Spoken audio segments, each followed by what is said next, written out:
Thanks everybody for joining the Prosperous Sellers podcast. My name is Steve Yates, your host. I'm the CEO of Prime Guidance, and I've got a very, very special guest, Kevin King.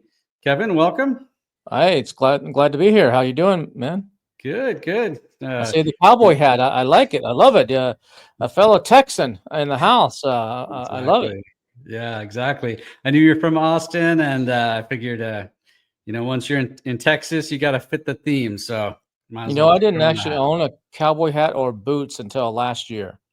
Really? I've grown up in Texas my entire life. I might have had some when I was a kid or something, but as an adult, I didn't own any. And then a friend of mine, well, you know her, maybe Vanessa Hong, she was actually having a birthday party. She says, it's going to be Western. Everybody's got to come dressed Western. I'm like, that's a good excuse to go right down to where all the tourists and everybody goes here in Austin and buy me a good old cowboy hat and some boots. And that's what I did. Good for you. I moved down here to Dallas about 12, 13 years ago.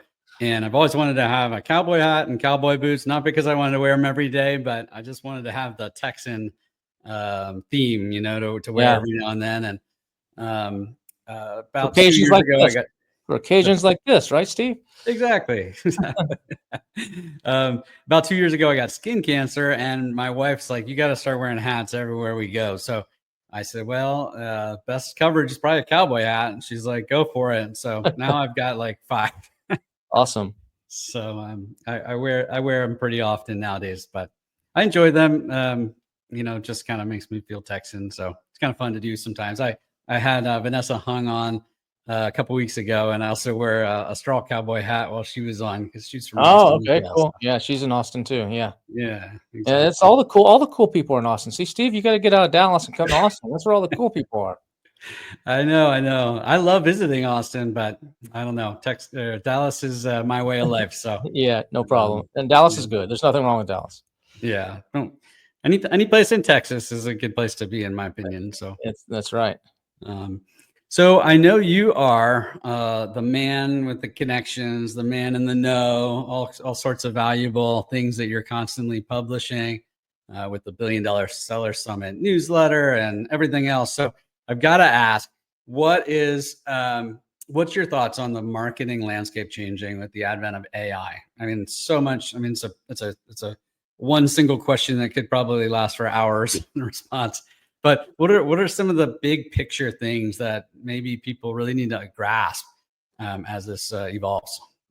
Yeah, I mean, we're in a transition period right now. The last 10 years or so on Amazon people have been able to kind of cruise, and you do a few things and you can have some a good chance of success. But it's become a real business. And I know in the general gist right now, there's a lot of sellers that are I don't know if the depressed is the right word, but they're feeling the pressure. And I've talked to a lot of people, and they're tightening their belts, and they're like, I don't know what's going to be happening here. I hear about all this AI stuff. There's these tariffs. There's Amazon increasing their fees. What's going to be happening? Do I need to start looking for another business or another job, or my dreams of exiting this for gazillions of dollars have gone away? I don't think you need to abandon all that stuff. You just got to change, and you got to roll with what's happening. You look at Marketplace Pulse; they just put out a study that says there's more people making over $1 million a year on that, or generating, not making. Making's the wrong word. Generating over $1 million a year on Amazon in sales than ever before. More than 100,000 people. So, but what's happened is the lower end is falling out. So the people that saw the video of some guy with his Lamborghini saying you can get rich sourcing on Alibaba and selling on Amazon, a lot of that crowd is starting to disappear. So now it's the real players, and it's the real serious people for the most part. So you've got to compete with them. And AI is affecting it in a big time, not just on Amazon. I mean, you have Cosmo and Rufus on Amazon, which is still small. I think at Prime Day, it just happened. I think it's about 17% of the older generation used Rufus, but 44% of the younger generation used Rufus. And it's similar numbers on ChatGPT, slightly different, but similar numbers on ChatGPT. That's still a small percentage when it's the older people, but the younger people are definitely using it. They're using voice search a lot more than they are typing in something. And you're seeing Amazon evolve, Walmart evolve, they're all evolving. And you're seeing it switch more to this intent-based AI versus keyword-based results. you still got to do the keyword stuff because that still does work, but it's slowly getting phased out. And I don't know if that's going to be 6 months from now or 2 years from now, but I think Mhm. the old way of keyword ranking and optimizing is going to be two sheets to the wind. And I think it's all talking to the AI. And the advantage, though, is we can game the system with keywords. We can go use tools like Datadive or Helium 10 or whatever and figure out where's the gap and what tools do we need to put in the title and what do we need to put here. The AI systems, that's much harder to do. And you've got to get more of the intent, and they're using more of the data, the public data, like your reviews that you don't really have control over, your social media, your what's being said about you outside. You look at Amazon, they don't trust us as a seller. I can put whatever I want on my listing and Good way of saying it. Yeah. say this product is the best, it does this and this. They trust other humans and they trust other experts. So they're going to look at your reviews and what are the real people saying. And then they're going to look at what's being said on social. And you look at Amazon, they just actually worked a deal with was it New York Times, Condé Nast, and another big publisher that has massive data, like on fashion. Beauty's a huge brand on Amazon. And so they need authoritative things to actually rank better. So they made a deal so that Rufus can actually utilize the databases of Condé Nast and New York Times and a couple other big publishers that are all their beauty magazines, all this authoritative data that's going to affect what creams they show. So if you go in and you type in a skin cancer cream, and Amazon's going to know, hey, this is Steve. He's had cancer before he was looking for something a couple years ago. He's a male of this age and he lives in Texas and he does this, this, and this. And then they're going to overlay that with what did Vogue and what did that data say is one of the best creams that they reviewed. That's going to play an impact. And then what are reviews of other people saying? And then they're going to spit up all this is happening in a microsecond, and it's going to spit up the answer. And you don't have a lot of control over that. And so that's a big shift for a lot of sellers, where you're going to lose control over a lot of. So what you have to do is shift the way you market, and you've got to go out there and be omnipresent. You can't just be an Amazon brand. You've got to be across all social medias. You got to be in the AI doing stuff that's geared towards ChatGPT and Perplexity and Claude and those guys. You got to be, and some of that you can still game. It's like old day Amazon or old day Google, but that's going to tighten up. And so that's a big shift, and nobody really has an answer. There's a lot of so-called experts that say they're an expert, but they're not. They're figuring it out too. They may be a step ahead of the rest of us in some cases. In some cases, they're just parroting what other people said that may or may not be true. And so it's tough, and that's got a lot of sellers on edge right now. Yeah, it's a good point. I think we're all learning this. We're at different stages in our learning cycle, and our usage of these tools and how sophisticated we've been able to utilize them. But it's definitely changing the game. And I don't know if you know, I have a Tesla Cybertruck, and they recently installed Grok in the Cybertruck. So now you can just ask Grok questions. So I was on my way home from a doctor's appointment this morning, and I said, "Hey, Grok, tell me about my company." And it just summarized reviews and what it is we do and things like that. And I thought, man, this is we knew reviews were so important before, because Amazon's algorithms looked at the review rating and everything else, and customers saw the key points brought to the top, and then they went into AI summaries and so forth. Now these tools are looking heavily at the user's impression of the product and their usage of the product. So what they're saying matters more than ever.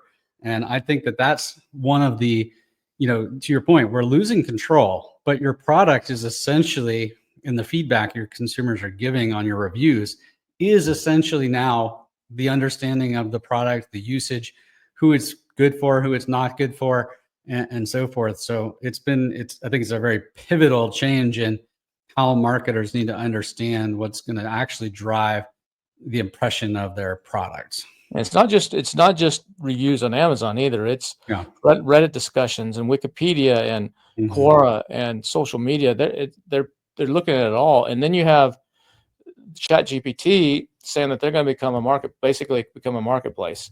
And you have agentic shopping that's on the rise. And some people are saying by 2030 is going to be well over half of all shopping is going to be by bots and not by humans. and that changes everything. So you're going to be marketing not only to humans and to algorithms, but to AI agents, and we don't know what that means yet. Mhm. And that it, so it's a very fun time to be alive, but it's also like a lot of people are like, what the heck is going to happen? I think you're going to see a lot of people doing, they're doing maybe $5 million a year right now on Amazon. They're going to go to $500,000 in a few years, Mhm. because of all these changes, and they're just not paying attention. They're not staying on the cutting edge of it and what's going on. They're just staying with the old way, and it's tough because if you're like, look, I got people to pay, I got mouths to feed, Mhm. I'm making some money right now. There's a lot of hype around this, and there is some overhype. Everybody says they have an AI tool. Every PPC tool for Amazon is AI enabled, and that's Mhm. BS. Most Mhm. of it's not AI enabled. It's if then else statements, which is old Yep. 50-year-old technology. They're just calling it AI. So there's a lot of hype and a lot of misunderstanding, and then a lot of sellers really haven't delved into AI, what it can do. They've played with ChatGPT and they've had it write an email, or they've used it to brainstorm a little bit, and those are all great things, but that's just touching the surface. Yeah.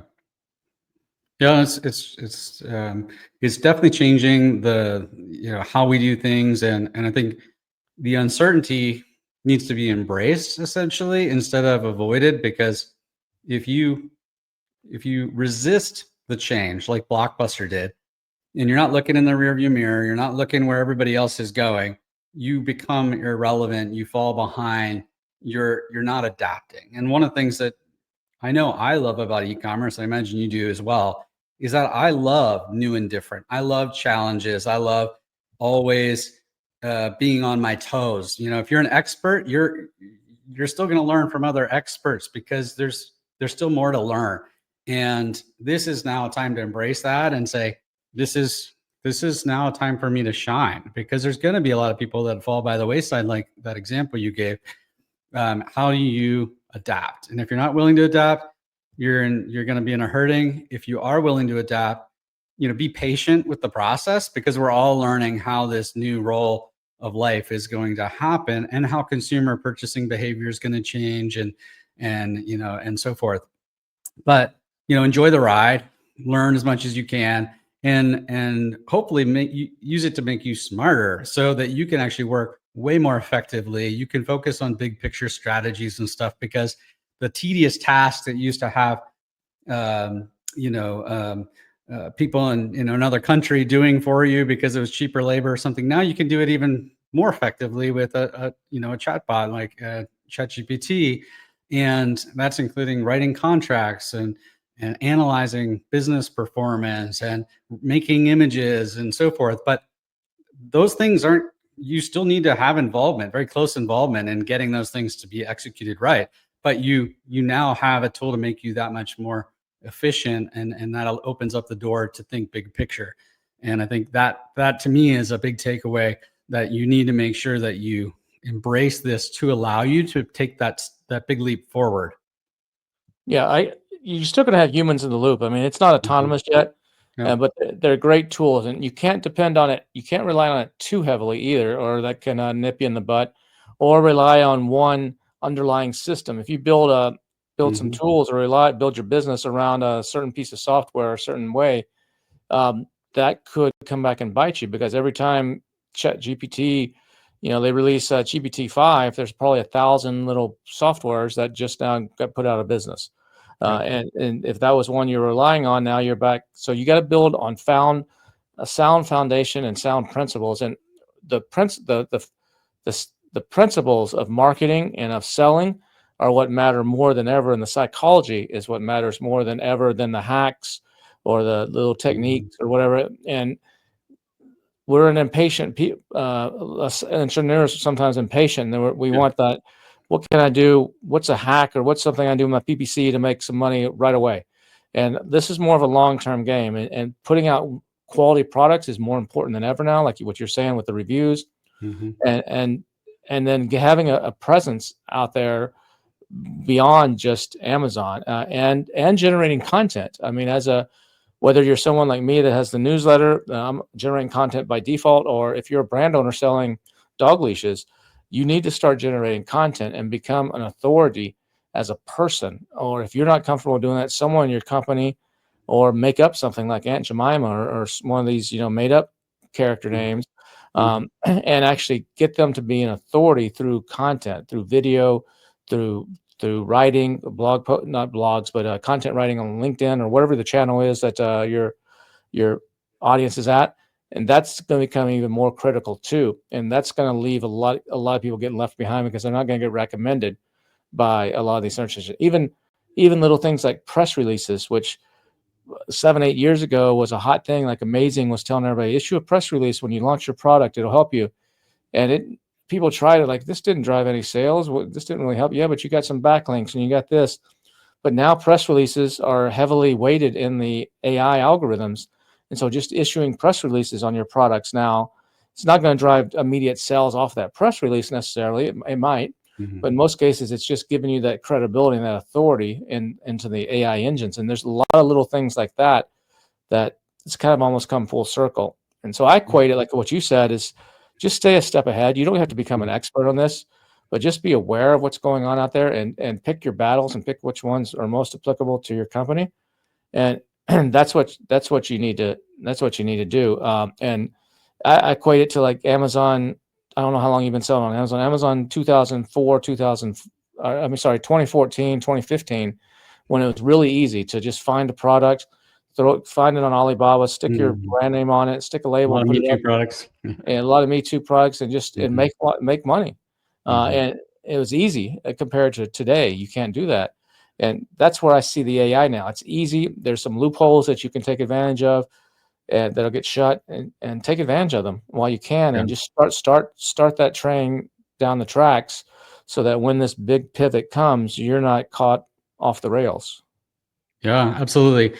One thing that I suggest everybody does is act like your consumer, trying to engage in these tools and see what is their response is like. What are the results that you're getting, and so forth. You gotta be careful with that though, because sorry to interrupt you, because you need to make sure you're in incognito mode on your browser. So like on ChatGPT, there's a little button up at the top that says something to the effect turn off memory or something like that. I think it's called temporary mode. Yeah, temporary mode. You got to make sure you're in that, and a lot of people don't even know that exists, because otherwise it's going to taint it to you.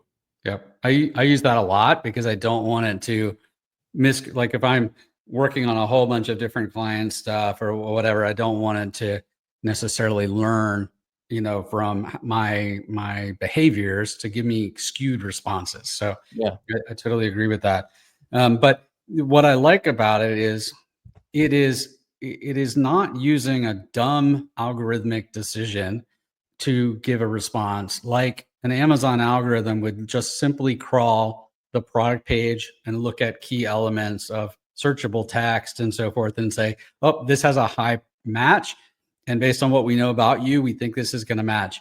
Now ChatGPT is looking at, if you were to ask about your product's brand, it's not going to look at just the products on Amazon. It's going to look at your Google presence, it's going to look at your Shopify website.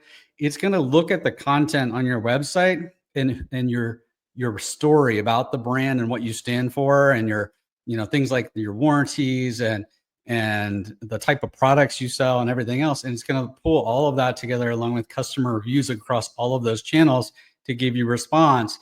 So when you say, like I'm actually looking for some vanities to replace in 2 of our bathrooms right now, you can basically, it's a ton of work when you need a very specific measurement, very specific material, and you're trying to scour the internet. Now you can have these, agents, research and buy for you.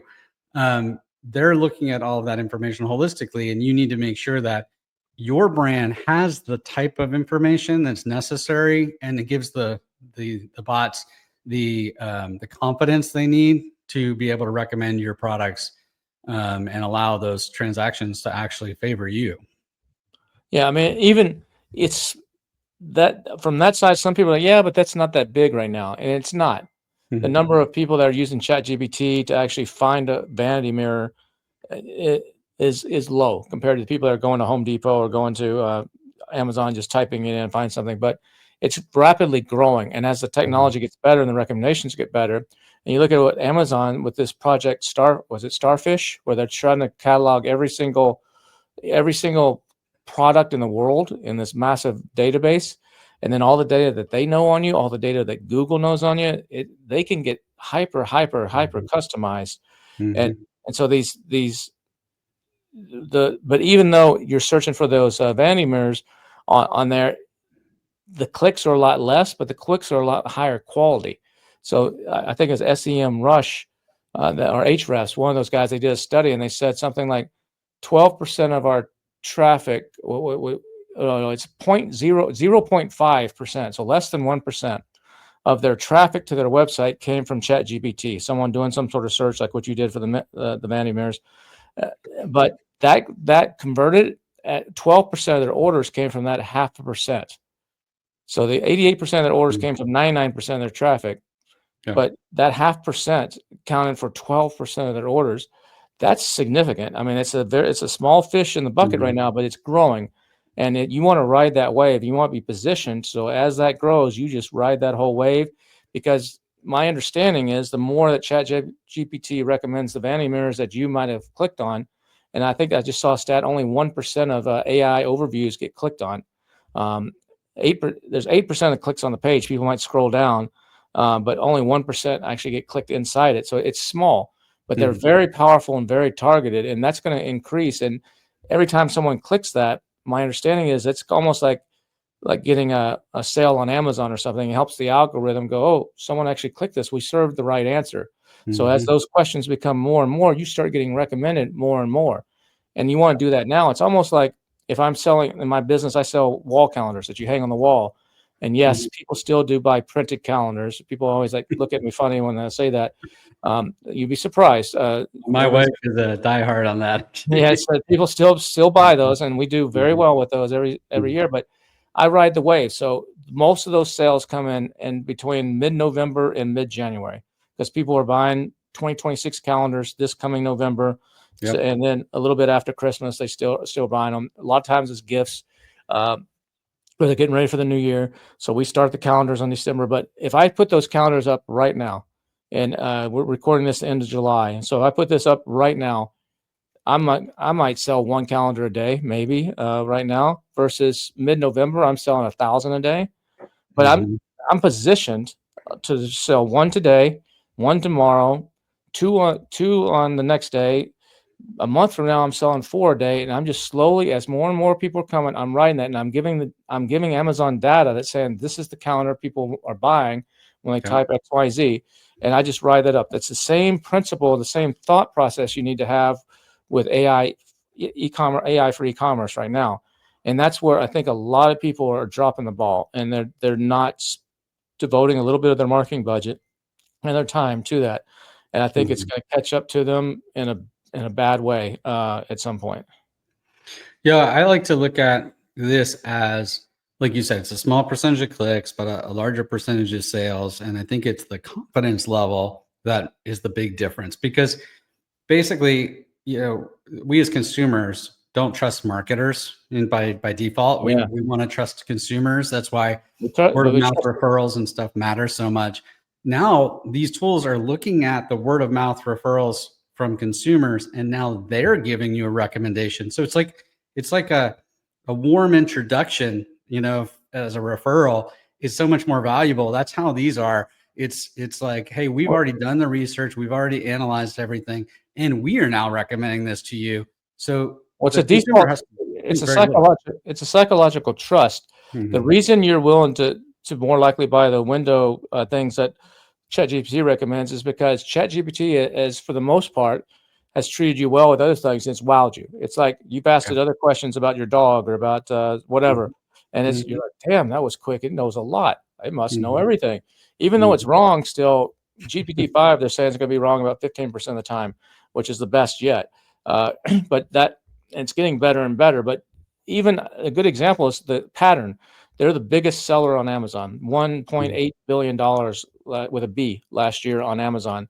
And they have an event, and it was in May in Salt Lake City, and I went to it, and the CEO was up there, and he said, look, I've got a bunch of kids, and every time one of my kids turns 16, we buy them a car. We tell them what kind of car you want, and this is what we recommend. And it's not like a fancy sports car. It's like, a practical car for a teenager. And so Yeah. he said this year we recommended a Toyota XYZ and a Honda this and a Prius this and whatever. And the kid and all of his other kids have always taken one of the recommendations, and that's what they went with. This year, his youngest child just turned 16. She went to ChatGPT and she said, hey, she entered a prompt. I'm a 16-year-old. I like to do this, this, and this with my friends. We like to whatever, blah, blah, blah, blah, blah. What's the best car for me? It made a recommendation, and that's the car she chose. She trusted that over her parents. Wow. And because she put stuff in, but that's where the younger generation is at, and that's what they're Yeah. growing up on. You and I are a little older, and we may not be, that might not be our first place to go, but that's the first place that a lot of them are going. And don't Okay. underestimate voice. You just talked about driving your car, asking Grok in your Cybertruck about some things. Voice is huge, and that's why Siri with Apple, they haven't put it out because they know how important to get this right is, because it's the future. And if you're not optimized for voice search as well, which is a slightly different animal than text-based or image-based search, that could be a big play down the road as well. You bring up an interesting point as it relates to voice search. How well unique brand spellings and stuff will have a detriment to these voice searches if it's not commonly known, the pronunciation, or just it confuses the the engine. What are your thoughts on that? I think it'll get smarter, and it'll be able to put it in context. So it'll figure that out. But it might be a little clunky at first. But that's fine tuning the backside and fine tuning the process. And I just had something similar to that happen text based. I have a LLM for all of my content, and I typed something earlier, and I said, "Tell me about the Dream 100 and who they are." And it came back with a kind of a generic. It couldn't figure it out. But then if I changed the wording slightly, like what is the Dream 100, and give me a list, basically asking the same thing but in a slightly different way, it actually described it and gave me a list of 39 people. So, but that means that I need to take that to my coder. Like, look, these are basically the same question, just asked different ways. We need to fix this. So that'll happen with search too, where it's going to know, different ways of saying things and slang and all that kind of stuff. Yeah, I was just thinking, like, we were buying some sinks, and Kohler makes these sinks called it's like the vertical series, but vertical spelled completely different. Is the algorithm going to quickly pick up on that? And is there anything you need to do around it? It will. So if vertical is VRTL or something instead of all the vowels, I think it'll pick up on that with the context that you say around it. When you say, I'm looking for sinks, is vertical a good brand? It's going to know vertical is a brand of sinks by the semantic association. And so I don't think the spelling, pronunciation might be more important than someone with a strong accent or something. That might play more of a role than actual spelling, I think, on voice search. Yeah. Now you might like me. How do I spell that? You're like, I want to go look it up. You just have to say, how do I spell the website or something, and they'll probably tell you. Yeah. I was thinking maybe if you had a unique name brand and you were just now going to market and no one really knew how to pronounce it, that maybe spelling it out, pronounced this way, because once the algorithm sees that, they're going to understand how to pronounce it. And going forward, they'll be able to associate that. But it's these little considerations that are now new to us, so we gotta constantly be testing and learning and so forth. Have you noticed any particular tools that are using AI effectively that you think sellers really should be testing? Most tools in the Amazon space that say they're AI are not AI. Not true AI in the true sense. There are some that are AI based tools. In the email marketing space, I use this for my brands, for my physical products brands, and for my training and education stuff. There's a tool called Genesis Copywriters or copycoders.ai. that's brilliant at writing emails and writing copy and writing subject lines and writing avatar and profiles. That's probably one of the better AI tools I've seen, hands down. There's another one called Benson that does something similar, but it's a little bit more clunky and you have to give it more inputs. That tool is a tool that I use heavily. In the Amazon space, there's some tools that will bring, I think you're going to see some agentic tools come in that are going to use MCP and APIs and pull in your PPC reports and pull in your listing and pull in all these things. And then it's going to be almost like an expert brain in the middle. It's going to say, tie them all together and then spit out answers back out that are going to actually, it'll make changes on its own. I think that's coming. I don't know who that's going to be that cracks that nut and does that, but I think that kind of stuff in the agentic space could be really cool for agencies and for sellers to really scale. Other tools that are AI, there's Amazon specific. There's not one that's like just a killer tool. That off the top of my head, like, oh my gosh, this tool is making like the email tool that I just told you. I don't know of one off the top of my head.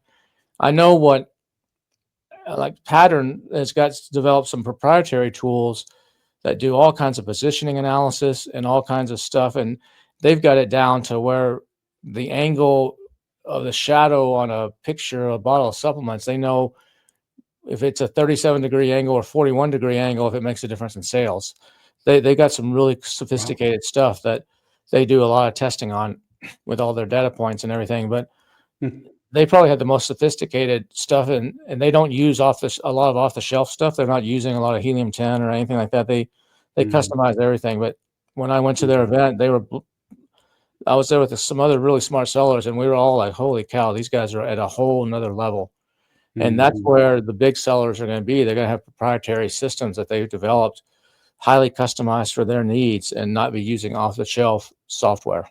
And I think as Lovable and N8N and all these tools that allow you, the average guy, to actually do a little bit of coding, I think you're going to see the sophisticated sellers be using more of that to customize stuff for them rather than let me just go buy DataDive and use that. And then you can tie into like Rainforest API. So if you need Amazon data, Rainforest has an API that gives you all the same data that Helium-10, Jungle Scout, all those guys use. So you can tie in, you can bypass them and just get the raw data as well. And then process it however you need to process it for you. But the bigger sellers, that's what they're going to be doing, is developing their own internal systems. And they used to not be able to do that because they take expensive programmers and data scientists and all this kind of stuff. Now, one or two people that actually know some AI and know how to use some of these agentic systems and N8N and Make and those kind of things and understand MCP, they can, or Lovable or a Cursor, some of these tools that will actually do this stuff without being a programmer, that they're going to have a major competitive edge. Yeah, I think that one of the things that I think is going to be really important is for tools that say they're going to be AI to truly be AI and connect via API into these AI engines that are MCP is what you want. There's two standards. There's one that Google has, and MCP is the big one. That's AI agents, AI talking to AI. You can also do it through APIs. I mean, that's the raw data, but if you want agentic actions, you need more of an MCP. And there's another one, I think it's called AIA or AI. What's it called? AIG. It's Google's. There's two standards right now for AI systems talking to each other in a way that they can understand. That's better than API. API is just you pull the data or initiate a command, but with MCP and this other one, you can do a lot more. Oh, see, learn something new. I knew there was some different language that allowed them to communicate, but didn't know the details. So that's good to know. They're both new. I think November last year is when the first one's announced. So they're both still kind of in their infancy, and people are just now.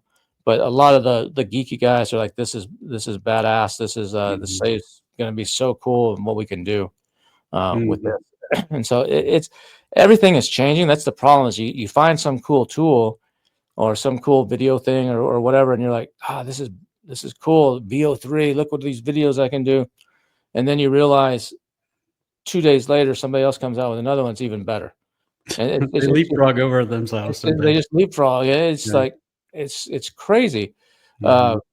So I think you just got to kind of find what are your needs. Don't get caught up in the coolness factor, because there's a lot of people that are creating videos, or they're creating UGC content, or creating all this stuff now, and there's a lot of just garbage being done. There's some really nice stuff, but there's a Mhm. lot of garbage, and it goes back to, like, if I'm going to create videos, yeah, I can have AI. I mean, for example, I'm creating a video series on my newsletter. So I'm taking my newsletter, I'm taking an individual story, and I'm taking it and actually creating a video with AI. And I could have a video that's me talking and almost like a newscaster and just kind of saying the story. I chose not to do that. Um, and then I'm creating a cartoon character of myself with a companion, and it's a series. And rather than have an AI say, "Here's the story, now write something and create the video," I could do that fully automated. I'm actually giving it to some ex-Hollywood movie guys that understand lighting, that understand wide shots, medium shots, and close-ups, that understand framing, that understand storytelling. And I'm saying, hey, here's the story. Use AI as a tool to help you brainstorm and help you guide this, but you guide it through the what it needs to be, so it's a good piece, a good 1 minute piece. And then Mhm. use AI tools to actually go in and actually create it. So they're using depending on the AI, they're using the AI. And I think Yeah. that's an important distinction. And even if you get AI, if AI is going to be running your PPC for you on Amazon, I think or if you're a PPC agency, uh, you got 20 people working for you. People always ask me, well, what's the best agency? And I say, it depends on the person you get, with the rep Yeah. you get. It That's so depends. true. It depends on who that is. If Mhm. it's their best rep, you're going to be telling everybody this is a kick-ass agency. If it's their guy that just started, Mhm. you're going to be canceling and going somewhere else and telling people that no, that those guys suck. But what if you could take that best agent and actually make him for all your clients? You can do that with agentic AI, but you need to teach it. So you need to create basically an SOP for the AI based on that person's knowledge. So you take Destiny with Sean or somebody, and who's a really brilliant PPC person, and sit her down and say, let's make a SOP of your brain. How would you run this account? And then have an agent do it, and then have her supervise that agent for a period of time to tweak it. And when it messes up, say, no, no, no, you need to do it this way. And then you can pass that down to someone lesser than her that can then run that for 100 clients. That one person run that for 100 clients, and every once in a while they got to go back up to Destiny and say, Destiny, I'm stuck. What is this? And Yeah. she fixes it.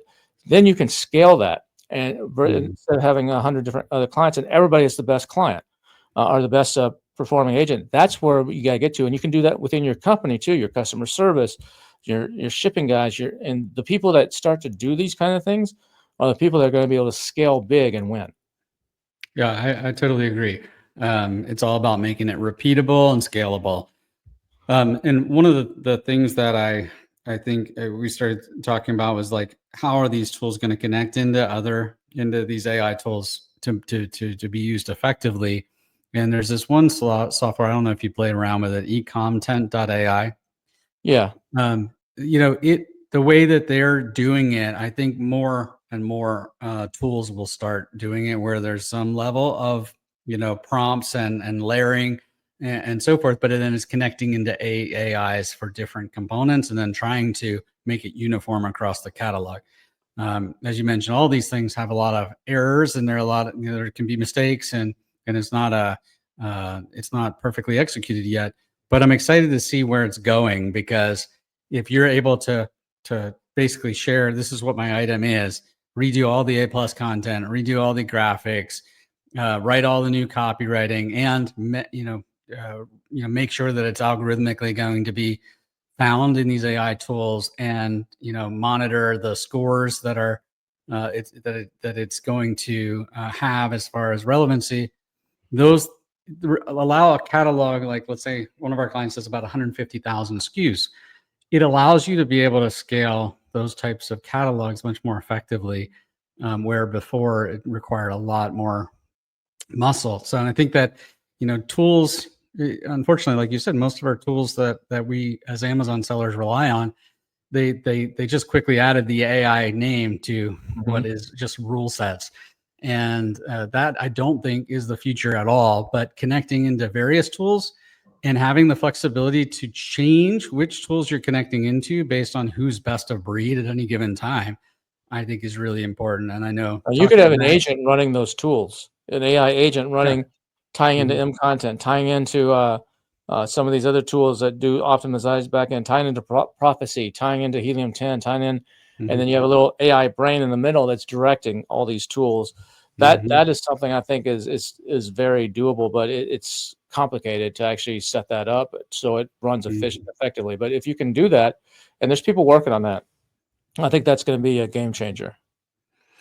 The all these tools are have such backbone and such a big investment. Do you see this becoming a very expensive thing for people to be able to utilize over time?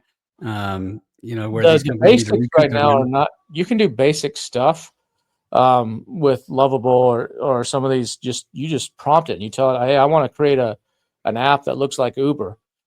Make me a dashboard that looks like the Uber and it functions like this and it does this and this for, I don't know, dog treats or whatever. You can do that now on a basic level, but then it gets to a point to add a lot of complexity and databases to it. You need to have a basic understanding or someone that knows that.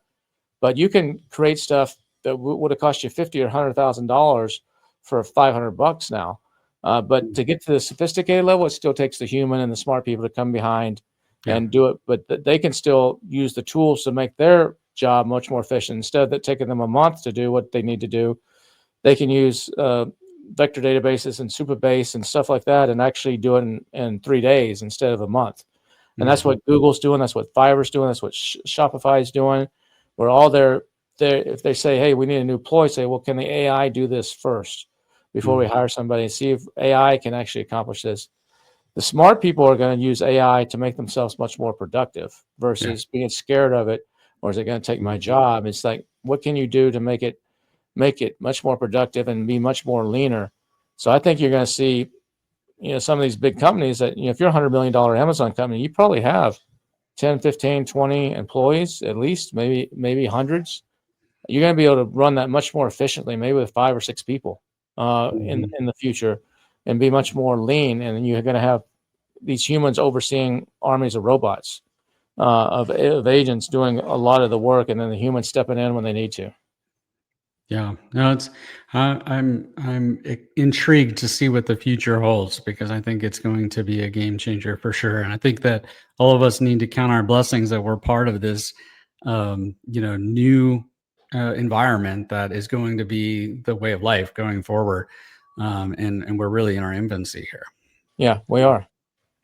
Um, do you know of any tools that are really good at like creating websites and stuff for people that don't have a good, Shopify website or a WordPress website or something Well, today? there's plugins for Shopify that will help you, and there's tons of templates out there. Mhm, But even Claude can create you a basic website. If you just need to do mhm, a prototype of something, mhm, and I don't recommend, if you just need to whip out a down and dirty like landing page, you can use Unbounce or Landing Cube or something like that. If you just need a simple landing page that looks pretty. If you need a fully blown website, you can use like Claude and you can just tell it what you want, or tell it to suck in, look at this website that you like and build me a template like this, but change this, this, and this, and it will create a really nice wireframe that looks okay. And then you can give that to the designer and say, okay, this is the way I want it to look, rather than you having to sketch it out or go back and forth. And then it gives them the framework, and they just go in and they change the graphics and make it a lot prettier. Gamma does mhm. some of that. That's a tool that does presentations, and it does some basic websites. There's a ton of them actually. Have you played around with Manus at all? I've played around a little bit with Manus. That's an agentic browser. Yeah. I've But been trying to use that a little bit lately just to mess around with having it create, some websites and such. And it's, I haven't gotten far enough along to know if it's going to deploy it flawlessly, but it's pretty impressive the depth that it's able to GenSpark will achieve. do that too. GenSpark's another one that will do that type of stuff. And you're Yeah. gonna have, I don't know, GPT-5 will probably do it too. I don't know all they've some of the stuff is snucking out of what's in GPT-5 that's coming here in the next very short while, and I'm assuming it will do some of that as well. Yeah, it's interesting how they're each good for different purposes, and they, like you said, they leapfrog over one another all the time. So what's good at making the best images today is probably not going to be what's making the best images 2 weeks from now. But there are some kind of consistent patterns of which tools are best for certain purposes. Like for example, I really like if I'm doing any type of contract work or legal work, I always like to rely on Claude. I think it does better Yeah, than anything it's better else. in the writing side of stuff. Yeah. Yeah. Are you aware of any, resources that would be helpful for people to point them towards which tool would be wise for them to use for different purposes? There's databases of tools like there's an AI for that. I think there's an AI for that.com or something, or maybe it's .ai or .io, but there's an AI for that. It basically has anything you need, and it's a huge directory of thousands and thousands of tools. And you type in, I need a spreadsheet tool, or I need a calculator tool, or I need a whatever, a PPC That's cool. tool, and it will spit a bunch of that stuff out. Mhm. Just asking the chat GPT itself, Yeah. what's a cool tool to do this task.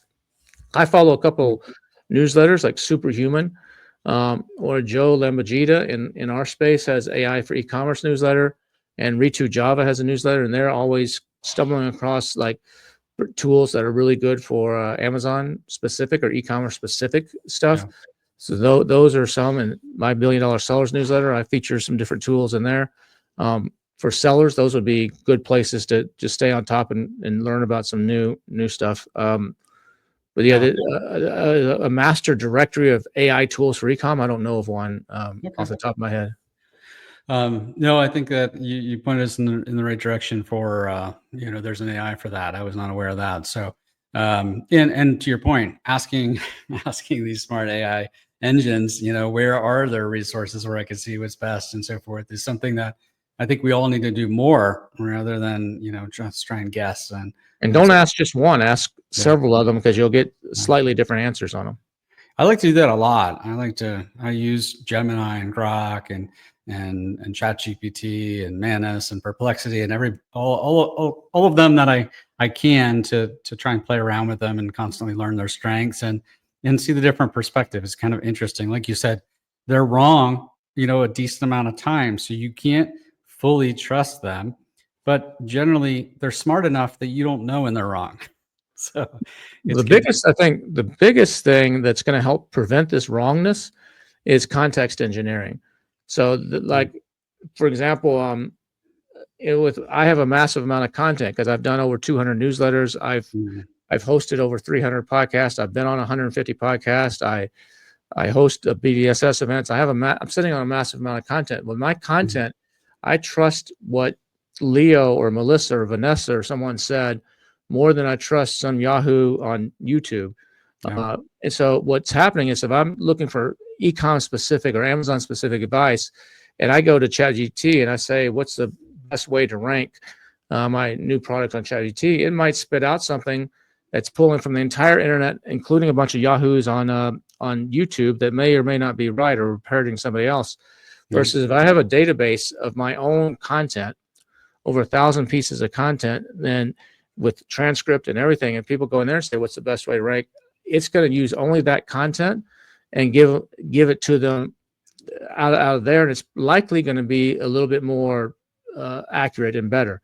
And then putting stuff into context and actually knowing how to build basically a twin of yourself for AI so that you can then play with that twin and actually do all kinds of stuff, create all kinds of content off of it. If I have a twin of you, Steve, if I'm an agency and I have a twin of you, and I know everything about you, both what you've told me by answering questions and by me scouring the internet and searching for everything, every post you've ever made on Facebook and LinkedIn and everywhere, and putting this all into this massive database, I can then basically go out and on your behalf, I can answer questions on Reddit about your brand. I can post reviews. I can find other avatars of people like you, and I can do all kinds of cool stuff.